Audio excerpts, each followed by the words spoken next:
you for joining us for the news in Africa and the world. In today's edition, Nigerian President Muhammadu Buhari has announced a 14-day extension of lockdown in key cities of Abuja, Lagos, and Ogun State to combat the coronavirus pandemic.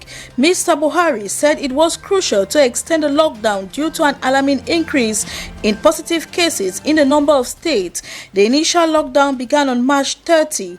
Currently, the country has 323 confirmed cases of the virus in Nigeria, with 91% of them registered in Lagos and the Capital Territory of Abuja.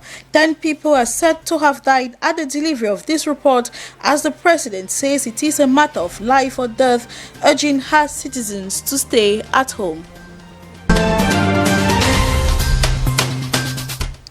The Democratic Republic of Congo's justice has rejected the provisional release of Vital Kamerhe following his indictment by President Felix Tshisekedi. State prosecution accused Kamerhe of embezzling state funds through the award of contracts by mutual agreement to imaginary companies. According to the order of a Kinshasa court, there are serious indications of guilt. In response to his request for provisional release, the Kinshasa Matete court also ordered his pre-trial detention for 15 days at the capital prison. The 61-year-old has denied the accusations. His case was heard as part of a vast anti-corruption probe in Central Africa's most populous nation.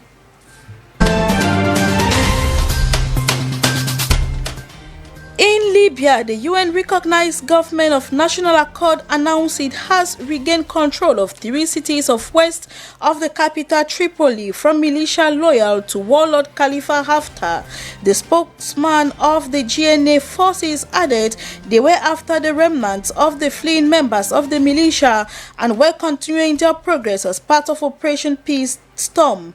The latest military gains allows the government of the National Accord to secure the road from Tunisian border to Abu Ghraib area southeast of Tripoli. Libya, a large oil producer, has been engulfed in chaos since 2011 when longtime leader Muammar Gaddafi was killed in an uprising. It is now split between 2 rival administrations, the Tripoli-based GNA led by Prime Minister Fayez al-Sarraj and the House of Representatives allied to Haftar and his self-styled Libyan National Army, the LNA.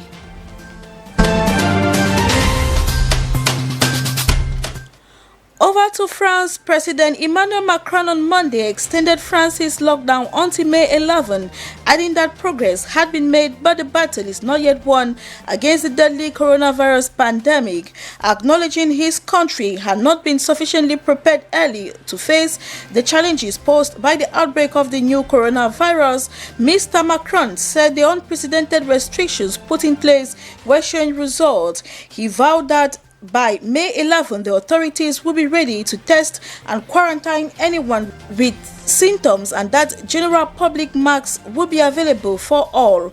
President Macron's primetime address came as France ended the 4th week under lockdown, with residents ordered to stay at home except those to buy food, go to work or seek medical care.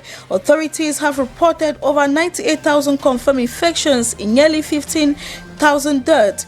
He warned that the May 11 transition will only be possible if France continued to slow the epidemic, while promising that life will gradually return to normal.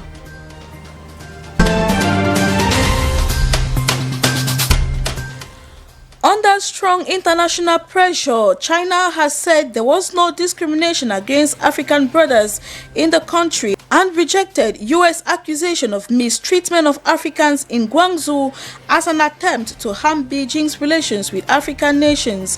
The Foreign Ministry spokesman Zhao Lijian made the comment during a daily briefing in response to accusations from the U.S. government that authorities in southern Chinese city of Guangzhou are taking measures targeting Africans in the country. Allegations of xenophobia came as China tries to prevent a second wave of infections from foreigners entering the city. Among the measures Zawo announced were non-discriminatory health management services and hotels for foreigners who are required to undergo medical observation to be offered at reduced rates for those in need. China has largely stemmed its coronavirus epidemic but remains on alert over the threat of reinfection from individuals arriving from abroad who could cause a second wave of the virus.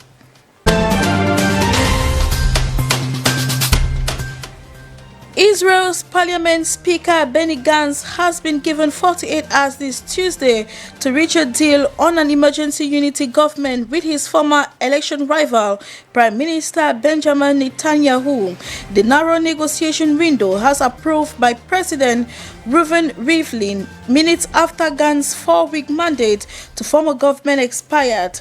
In a joint statement, Gantz's centrist Blue and White Alliance and Netanyahu's right-wing Likud Party said significant progress had been made towards a deal in direct talks between the two men early Tuesday morning. As Israel's unprecedented political deadlock has persisted, there have been widespread calls for an interim national government to combat COVID-19, which has infected more than 11,500 Israelis. That is the package we had for today's edition of the news. Don't go away, keep watching DBS television. Until we meet, do take care.